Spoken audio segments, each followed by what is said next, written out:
Hello जी। अब जो भी लोग इस वीडियो को देख रहे हैं, हो सकता है कि तुम नई ऑडियंस हो, पुरानी ऑडियंस हो, तुमको मेरा कंटेंट पसंद हो, नहीं पसंद हो, लेकिन एक चीज़, जो लोग इस चैनल को काफ़ी लंबे टाइम से फॉलो कर रहे हैं, मेरे को ऐसा लगता है कि मेरी जो यूट्यूब की स्टोरीज है वो काफ़ी मोटिवेटिंग है। क्योंकि जो लोग इस चैनल को पहले से फॉलो कर रहे हैं उनको पता होगा कि जब मैं फर्स्ट टाइम फेस कैम कर रहा था तो उस टाइम पे मैंने अपना फर्स्ट सेटअप टूर वीडियो दिखाया था। तो उसके अंदर अगर तुम मेरा सेटअप देखोगे तो तुमको पता चलेगा कि भाई काफ़ी सस्ता सा सुंदर सा ऐसा सेटअप था। तो मैंने जब स्टार्ट किया था भाई यूट्यूब, तब मेरे पास फ़ोन भी नहीं था है, और आज अपने पास अपना घर है। ये घर वाली स्टोरी तुम्हें और कहीं सुनूंगा, बट पहले जब मैं मेरा फर्स्ट पीसी लेके आया, फर्स्ट कैमरा लेके आया, पहला सेटअप टूर हुआ, मैं कुछ भी चीज़ जब फर्स्ट टाइम मैं खरीदता था चैनल से, यूट्यूब से पैसे इकट्ठे करके, तो मैं अब एक ब्लॉग बना देता था या तुम लोगों को स्टोरी सुनाता था। लेकिन अब जैसे जैसे टाइम गया, यूट्यूब बहुत चेंज हो गया है शॉर्ट्स आने के बाद, तो मैं यार अपनी स्टोरी सुनाता नहीं हूँ, थोड़ा प्रोफेशनलिज्म आ गया चैनल पे, तो अब वो सब चीज़ें नहीं हो पाती। लेकिन बहुत टाइम बाद मैंने एक कार ली है, ठीक है। तो अब तुम लोगों को पता है कि जहाँ से मैं आया हूँ, जब कोई पर्सन वहाँ पे रहता है ना, तो उसके लिए कार एक सपना है। पहली कार मिडिल क्लास वालों के लिए, तुमको पता है कि यार इट्स ए ड्रीम, और वो तुम्हारा नहीं होता, वो तुम्हारे पेरेंट्स का होता है, तुम्हारी फैमिली का होता है। जो लोअर मिडिल क्लास के लोग हैं उनके दिमाग में एक स्टेरियोटाइप है कि भाई कार मतलब अमीर लोग हैं, मतलब चाहे फिर वो अल्टो ही क्यों ना हो भाई, हैं। तो अभी वक्त बदल गया है, अब सेकेंड हैंड कार भी EMI पे मिल जाती है। लेकिन स्टोरी भाई 3 साल पुरानी है, तो उस टाइम पे मेरे दिमाग में था, तो मैंने सोचा भी नहीं था कि भाई मैं कार लेके आऊँगा कभी ज़िंदगी में, और अभी वो आ गई है, तो उसकी स्टोरी है ये, ठीक है। पर स्टोरी शुरू करने के पहले एक आइकॉनिक डायलॉग है बॉलीवुड का, जो जो डायलॉग है कि भाई कुछ पाने के लिए बहुत कुछ खोना पड़ता है ना। और ये डायलॉग मैं ये स्टोरी सुनाने के पहले, जब मैं डिसाइड कर रहा था कि ये स्टोरी तुम लोगों को सुनाऊंगा, तो उस टाइम पे मैंने ये जो स्टोरी है अपने दोस्त को सुनाई। और जब मैं स्टोरी उसको सुना रहा था तो उसने मेरे को एक बात बोली कि भाई ऐसा ना एक इंसिडेंट है। तो पहले मैं तुमको वो इंसिडेंट सुनाता हूँ। तो जब संजय दत्त की पहली मूवी रिलीज़ होने वाली थी, ठीक है, तो उसके पापा ने ही डायरेक्ट की थी, बट उसकी पहली मूवी, ठीक है, वो डायरेक्ट कर रहे हैं। और वो बंदा कितना एक्साइटेड होगा कि यार चाहे वो नेपोटिज्म है कुछ भी हो, लेकिन आपकी पहली मूवी आने वाली है सिनेमा पे। सबसे ज़्यादा खुश अगर उसके हिसाब से कोई उस पर्सन होता उसकी मूवी देख के, तो वो थी उसकी मम्मी। लेकिन जब उसकी मूवी रिलीज़ होने वाली थी, उसके 2 दिन पहले उसकी मम्मी एक्सपायर हो जाती है। और अगर तुम लोगों ने मूवी देखी हो या उसके इंटरव्यू देखे हो, तो उसके अंदर वो बताता है कि जब मूवी रिलीज़ हुई तो प्रीमियर पे संजय दत्त, फिर बीच में सीट खाली छोड़ी उन्होंने उसकी मम्मी के लिए, एंड उसके पास में उसके पापा बैठे थे। Obviously emotional attachment. तो अपनी स्टोरी के अंदर कुछ ऐसी चीज़ें हुई, तो मैं तुमको बता रहा हूँ। तो स्टोरी शुरू होती है फरवरी में, जब मैं दिल्ली गया था लक्ष्य के साथ कोलैब करने। और मैं इस बीच इस साल मैं कार लेने का सोच ही रहा था, तो मैंने अपने दोस्तों को बोल रखा था कि भाई जैसे तुम लोगों को एक बढ़िया सी कार मिले मेरे को बताना, इंदौर से अपन खरीद लेंगे, फिर मैं घर आ जाऊँगा। मेरी फैमिली को ही पता था, पर उनको ये नहीं पता था कि मैं कब खरीदूँगा। तो मैं नोएडा था, नोएडा से मेरे दोस्त का कॉल आया कि भाई हमको एक कार मिल गई है इंदौर में, तो तू आ जा। तो मैं वहाँ से फ़्लाइट पकड़ के इंदौर गया। इंदौर में जाने के बाद नेक्स्ट डे मेरे घर में मेरे एक भैया का रिसेप्शन, शादी का रिसेप्शन था, ठीक है। शादी वो लोग बाहर कर रहे थे, लेकिन रिसेप्शन यहाँ था, तो उसके लिए मेरे को वैसे भी घर पे आना ही था। और सारी फैमिली, मेरी मासी, मासा जी, मामा, मामी जी, जो भी फैमिली में लोग होते हैं, सब यहाँ पे थे। तो जब मैंने कार देखी, मेरे को पसंद आ गई, ऑटोमेटिक कार थी। तो मेरे को ऐसा लगा कि यार नेक्स्ट डे जब रिसेप्शन है घर पे, जब सब लोग इकट्ठे होंगे पूरी फैमिली में, तो मैं क्यों ना इन लोगों को सरप्राइज़ दे दूँ, ठीक है। और जितने भी फाइनेंस वाले लोग होंगे वो शायद मेरे पे ऐसे बोलेंगे क्या है बैड डिसीजन, बट मेरे को उसी दिन चाहिए थी। तो मैंने सारा कैश जो मेरे पास था वो दे दिया। फिर मेरे मैनेजर वगैरह से, जिन लोगों से मैं ब्रांड्स उठाता हूँ, मैंने उनसे एडवांस लिया, कार का पे किया, एंड मैं कार को लेके भाई इंदौर में मस्त घूम रहा हूँ, ठीक है। शाम हो गई थी, काफ़ी लेट हो गए थे, तो मैं वहाँ पे जो दोस्त थे उनको पार्टी वगैरह दी। और मैं नेक्स्ट डे, क्योंकि अपने को चलाना आती नहीं भाई, तो ड्राइवर को लेके अपन आ गए घर पे, हैं। अब भाई तुम लोग सोचो कि मैं घर पे हूँ, कार बाहर खड़ी है, इस घर की पहली कार, मम्मी को पता नहीं है, दीदी को पता नहीं है। सबसे ज़्यादा मेरे को लगता है मेरी लाइफ में अगर कोई पर्सन था जो मेरी खुशी को लेके बहुत ज़्यादा खुश हो जाए, अगर मैंने इतना सा भी कुछ कमाया तो वो बहुत खुश हो जाए, वो थी मेरी नानी, ठीक है।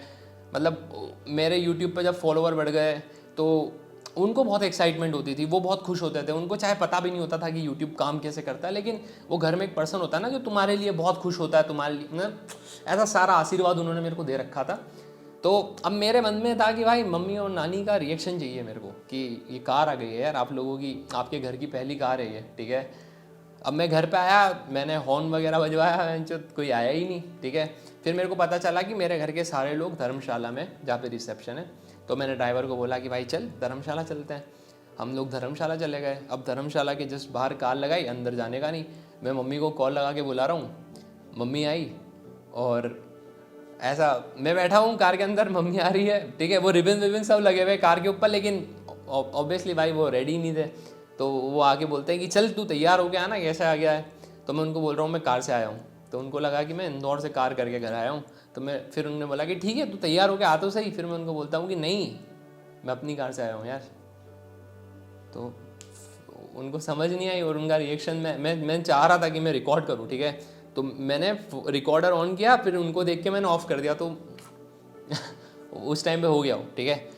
फिर उनकी खुशी वो एक्सप्रेस नहीं कर पाए, मैं भी नहीं कर पाता हूँ, मेरी मम्मी भी नहीं कर पाती। मिडिल क्लास लोग एक्सप्रेस नहीं कर सकते ज़्यादा बड़ी खुशी। तो उसके बाद मैंने उस कार को बाहर पार्क करवाया एंड मैं ये खुशखबरी देने गया अपनी नानी को अंदर, जो कि बहुत सारे रिश्तेदारों से घिरे हुए थे, क्योंकि सबसे ज़्यादा एजेड थे वो हमारी फैमिली में। और जब ऐसे घरों में शादी होती है तो सारे लोग उनका आशीर्वाद लेते हैं, पहले सब लोग मिलते हैं बाहर से आते हैं। तो मैं उनके पास गया, मैंने पैर छुए और मैं उनको बोलता हूँ कि मैंने उनका निकनेम रख रखा था, ऐसा अजीब लगेगा तुमको सुनने में, पर प्यार से मैं उनको बुलाता था चोकोबो, ठीक है। एक सीरियल देखते थे वो, उसके अंदर चकोर करके कोई सीरियल था, ठीक है। उसके अंदर एक कैरेक्टर था चकोर, तो वो बहुत देखती थी और वो मेरे को उस शो के ना काफ़ी सारे ऐसे बोलती थी कि देख इससे सीख इससे सीख। तो मैंने ऐसे ही बोल दिया था बचपन में कि वाह चोकोबो आपसे आज का नाम। तब से मैं अभी तक चोकोबो ही बोलता हूँ उनको, ठीक है। तो उनको जब मैंने बताया तो वो मेरे को चिल्लाने लग गई कि तेरे को मना करा था, ऐसे लेने के पहले सोचना होता है, क्यों उठा ली एकदम, है ना। बट मेरे को पता था कि अंदर ही बहुत खुश है। अब मैं चाहता था कि उस टाइम पे सबसे पहले मेरी नानी और मम्मी उसके आगे कंकु अंकु करे, तो मेरे को ऐसे हैप्पीनेस होती, लेकिन उस टाइम पे मुहूर्त नहीं था, ठीक है। तो फिर कोई नहीं, ड्राइवर को मेरे को वापस इंदौर छोड़ना था, तो उसको ट्रेन में बिठाना था। तो मैं कार लेके वापस घर पे आ गया, घर के साइड में कार खड़ी करी, ड्राइवर को छोड़ दिया स्टेशन। फिर मैं तैयार होके चले गया शादी में, रिसेप्शन में, ठीक है। अब जब मैं वहाँ पे गया, ठीक है, तो मज़े की बात ये भाई, मैंने सिर्फ मेरी मम्मी और नानी को बताया, लेकिन जब भी मैं वहाँ जा रहा हूँ तो शादी की तो माँ की आग भाई। मेरी पूरी फैमिली में कोई भी मेरे से मिल रहा है तो बोल रहा है भाई कॉन्ग्रेचुलेशन, भाई बधाई हो, बेटा बधाई हो। क्योंकि मैं तुमको बताया ना भाई, मेरी नानी मेरे लिए इतनी खुश कि उन्होंने हर किसी को राह चलते, कोई भी आ रही है घर में कि भाई शादी है बेटे की, खुश, अरे मेरा बेटा कार लेके आ गया है, सबको उन्होंने बता दिया, वो इतने खुश। और जब मैं गया तो मेरे को पहले, मैं ऐसा हूँ कि अगर मैंने कुछ अचीव भी किया है ना तो मेरे से मिलो मत। मैं थोड़ा सा ऐसे शाय भी नहीं बोलूँगा, मेरे को लोगों से मिलना, इंटरेक्ट करना थोड़ा कम पसंद है। बट ठीक है, उस दिन मेरे को पता था कि भाई नानी भी तो खुश हो गई है, तो ठीक है भाई।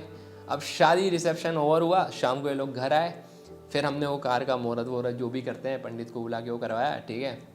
उसके बाद मैंने मेरी नानी को बोला कि अब मैं तेरे को घुमाऊंगा, लेकिन मैं सीख तो लूँ, ठीक है। तो ऑटोमेटिक कार थी, मैंने इंदौर में चलाई भी थी, ठीक है।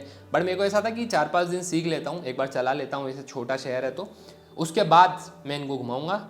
लेकिन प्रॉब्लम ये हो गई भाई कि जब तुम्हारे घर पे शादी होती है तो बहुत सारे लोग रिलेट करेंगे शायद, क्योंकि जब ऐसे शादी होती है बहुत सारे लोग आते हैं तो कभी कभी कुछ लड़ाई भी होती है, घुटन सी होने लग जाती है, ज़्यादा काम का प्रेशर रहता है, शादी में कुछ ख़राब ना हो जाए, तो अक्सर बूढ़े लोगों की थोड़ी तबीयत ख़राब हो जाती है।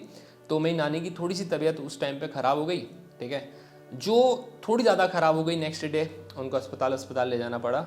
बट इस बीच में अब मेरा उनसे ना ऐसा बॉन्ड थोड़ा फ्रेंडशिप वाला था, तो मैं उनको कहता है अरे तू ठीक हो जा जल्दी से, फिर तेरे को इधर मंदिर लेके जाऊँगा, महाकाल मंदिर लेके जाऊँगा। उनका और मेरा बहुत ट्रस्ट है महाकाल मंदिर उज्जैन में, तो मेरा यह था कि तेरे को वहाँ पे लेके जाऊँगा, तेरे को वहाँ पे, मैं मारवाड़ी हूँ तो इधर हम तू तुकार में ही बात करते हैं, तो तुम लोग जज मत करना, ठीक है। तो मैं उनको बोल ही रहा हूँ, ठीक है, कि और मैं रोज़ सीखने भी जा रहा हूँ, मैं कार सीखने जाता हूँ, मैं वापस आता हूँ, बोलता है कि आज बढ़िया चलाई मैंने, तेरे को घुमाने लेके जाऊँगा। तो ऐसा चलते चलते भाई 2 दिन हो गए, 3 दिन हो गए, 4 दिन हो गए, 5 दिन। अगर तुम लोगों को पता हो तो मैंने सेकंड चैनल खोला था जॉर्डन माहेश्वरी का, तो उसके अंदर मैं कार चला के गया, वहाँ पे हमने वीडियो रिकॉर्ड करी थी जॉर्डन वाली, ठीक है, उस चैनल की। और फिर मैं थोड़ा लेट हो गया था उसको रिकॉर्ड करके, मैं घर पे आया और मेरी नानी की तबीयत ख़राब थी बट वो थोड़ी रिकवर हो रहे थे। तो मैं घर पे आया, 8 साढ़े 8 बज रहे थे, और मैं घर पे आया तो मेरी नानी बोलती है हो गया तेरा शूट, क्योंकि मैं बोल के गया था। तो मैंने बोला हाँ हो गया। अच्छे से हो गया तेरा शूट? मैंने बोला अच्छे से हो गया। ठीक है, तो खाना खा ले, क्योंकि वो भी वेट कर रहे थे। ठीक है, तो हमने खाना खाया एंड मेरे को मतलब उसके पहले याद नहीं है कि मैंने कब अपने हाथ से उनको खाना खिलाया था। ठीक है, क्योंकि उनकी मेडिसिन थी और ये बूढ़े लोग बहुत नाटक करते हैं, ठीक है, मेडिसिन वगैरह लेने में। तो मैंने बोला था कि मैं खाना खिलाता हूँ आपको, उसके बाद दवाई देता हूँ, जल्दी जल्दी ठीक हो जाओ, फिर मेरे को आपको घुमाने ले जाना है। तो उस दिन मैंने उनको, मेरी नानी ज़्यादा रोटी नहीं खाती थी, मुश्किल से आधी रोटी खाती होगी। ठीक है, तो मैंने उनको आधी रोटी खिलाई, फिर एक रोटी एक्स्ट्रा खिलाई। और मेरे को अभी भी याद है कि यार वो उस दिन ज़्यादा खा गई, जितनी सब्जी थी मैं जो खिला रहा हूँ खा ली। उसके बाद वेट किया, दवाई खाई। वो मेरे को बोलते काम हो गया तेरा? मैंने बोला हाँ हो गया। बार बार रिपीट कर रहे थे कि काम हो गया। मैंने कहा मस्त हो गया। फिर थोड़ी देर उनके पास बैठे हैं, हंसी मजाक कर रहे हैं, ठीक है, फैमिली में बात कर रहे हैं। फिर मैं अपने ऊपर रूम में आ गया, इस रूम में आ गया, मैं सो गया। उसके अगले दिन मैं लेट सोया था, मेरे को अभी भी याद है, मैं 3-4 बजे का सोया था कुछ काम करके। एंड नेक्स्ट डे ये जो गेट है पीछे, ठीक है, सुबह 7 बज रही होगी और मेरी मम्मी ने बहुत ज़ोर ज़ोर से ठोका। ठीक है, बहुत ज़ोर ज़ोर से ठोका कि देख जीजी, मतलब मेरी नानी को ऐसे हम लोग जीजी बोलते थे, तो जीजी बोल नहीं रही है कुछ, है ना। तो मैं ऐसे हड़बड़ाता हुआ उठा, मैं नीचे भागा। ठीक है, मेरा पैर वेर भी स्लिप कर गया, ऐसे गिरा मैं, फिर मैं भागा उनके पास। एंड जब मैं पहुंचा तो कुछ था नहीं ऐसा। फिर मैं कार लेके गया भी हॉस्पिटल देखने, मेरे को पता था, जबकि मेरा एक फ्रेंड भी गया मेरे साथ। फिर हम हॉस्पिटल गए, एक हॉस्पिटल में भैंचो डॉक्टर नहीं मिला, दूसरे हॉस्पिटल में गए भैंचो, तो एक डॉक्टर सो रहा है, तो उसको उठा रहा हूँ मैं, लड़ रहा हूँ। फिर वो आया हमारे साथ, ठीक है, और वो आया, उसने ऐसे चादर हटाया, उसने नर्व्स चेक किया एंड उसने बोल दिया कि ना हो गया। और उसके बाद मेरे को ऐसा लगता है कि ऐसे इंडिया में अगर कोई घर में तुम इकलौते लड़के हो, ठीक है, और कोई किसी की डेथ हो जाती है, तो तुम्हारे पास टाइम नहीं होता, तुम्हें टाइम नहीं मिलता ना रोने का, ना किसी से बात करने का, ना किसी चीज़ को समझने का, क्योंकि उसके बाद जो प्रोसेस होता है किसी की डेथ होने के बाद वो काफ़ी लंबा होता है। ठीक है, तो कोई तुम्हें बोलेगा कि भाई ये लेके आना है, कोई वो लेके आना है, उनको रखते हैं, उसके नीचे गोबर लगता है, तो जा गोबर लेके आ। और उस टाइम पे लोग भी शायद, मेरे को लगता है, माइंड से नहीं सोचते, उनको बस चीज़ें चाहिए फटाफट फटाफट। तो मैं कभी इधर दौड़ रहा हूँ, उधर दौड़ रहा हूँ, मेरे को टाइम ही नहीं मिला कि मैं जो फैमिली को कंसोल करूँ, उनके पास नहीं। ठीक है, तो उन सब चीज़ों के बीच में मेरे को पता भी नहीं है कि मेरे वो 1-2 दिन, 2 दिन, 3 दिन, 4 दिन कैसे निकले। उसके बाद बहुत सारे रिवाज होते हैं हमारे इसमें, ठीक है, 10-12 दिन बाद पगड़ी वगड़ी, उसके बाद फिर खाना वाना, और मेरे को ही करना था, है ना। तो उन सब के बीच में चीज़ें टाइम निकल गई। फिर आई गेस एक कुछ तो आमंत्रण देते हैं, आमंत्रण क्या बोलेंगे उसको, मतलब शोक पत्रिका जो देते हैं अपन, ठीक है, कि शोक क्या बोलते हैं उसको यार, शोक पत्रिका ही बोलते हैं, लेकिन 7-8 दिन 10 दिन लोग बैठते हैं घर पे आके, ठीक है, उसके बाद खाने का होता है, तो उसकी एक पत्रिका अपन लोगों को देते हैं। ठीक है, तो वो पत्रिका देने में जब भी किसी के यहाँ गया, ठीक है, मैं जिस भी एजेड पर्सन के यहाँ पे गया हूँ, ठीक है, मैं चढ़ा हूँ और मैं बोलता हूँ कि शोक पत्रिका, तो लोग मेरे को, ज़्यादातर लोगों ने, मतलब जो भी एजेड पर्सन थे, सब मेरे को ये बोलते हैं कि यार अभी तो शादी हुई थी यार तेरे यहाँ, अभी हम आए थे, तेरी नानी कितनी खुश थी यार कि ये मेरा बेटा काल लेके आया है ना। मेरे को ऐसा लगता है कि हर बंदे ने मेरे को यही बोला, और मेरे को चलो ठीक है यार, अभी भी काम ही करना है, तो वो दे के आ गया। पर मेरे माइंड में वही चीज़ें घूम रही है कि मैं सिर्फ 5 दिन चाहिए थे मुझे, ठीक है, कि मैं कार सीखूंगा और इनको घुमाऊंगा। 5th डे जब आने वाला था कि मैं अगले दिन इनको घुमाता, ठीक है, मैं ले आता बिठा के, माँ का ले जाता, उसी दिन सारा फकअप हो गया। ठीक है, और अब मेरी कार के पीछे मैंने उनका ऐसा चोकोबो भी लिखवा रखा है। लिखवाने का रीज़न ये है कि मेरे को ऐसा लगता है कि चल ठीक है यार, मैं उनके सामने लेके आ गया। लाइक प्रॉब्लम देखो, मेरी नानी ने बहुत पहले वाला वक्त देखा है, तो उनके लिए ये जो सब बढ़ रहा है ना, ये बहुत नया है उनके लिए। फ़ोन्स नए, उनके ज़माने में फ़ोन भी नहीं होते थे, टेलीफोन भी नहीं होते थे उस ज़माने की है वो। तो उन्होंने काफ़ी ग्रोथ देखी है, उन्होंने मेरा नया घर देखा है, तो उनको शायद नहीं पता होगा कि मैं कार भी लेके आऊँगा उनके सामने, और मैंने उनके सामने ग्रोथ दिखाई है उनकी जनरेशन को, तो उनको ऑब्वियसली बहुत खुशी होगी मेरे लिए। तो मैं ये सोच के अपना मन मार लेता हूँ, लेकिन मेरे मन में जब भी मैं कार में बैठता हूँ ना, मैं जो जब भी चलाता हूँ या उसकी बात होती है, तो मेरे दिमाग में हमेशा गिल्ट रहता है कि यार मैं उनको घुमा नहीं पाया अपने साथ। और ये जब स्टोरी मैं सुना रहा ना उसको, तो उसने मेरे को फिर संजू बाबा वाली स्टोरी बताई थी कि यार होता है अक्सर कुछ पाने के लिए ना बहुत कुछ खोना पड़ता है। रुक जाना नहीं तो कहीं हार के, घाटों पे चल के मिलेंगे साए बाहर के।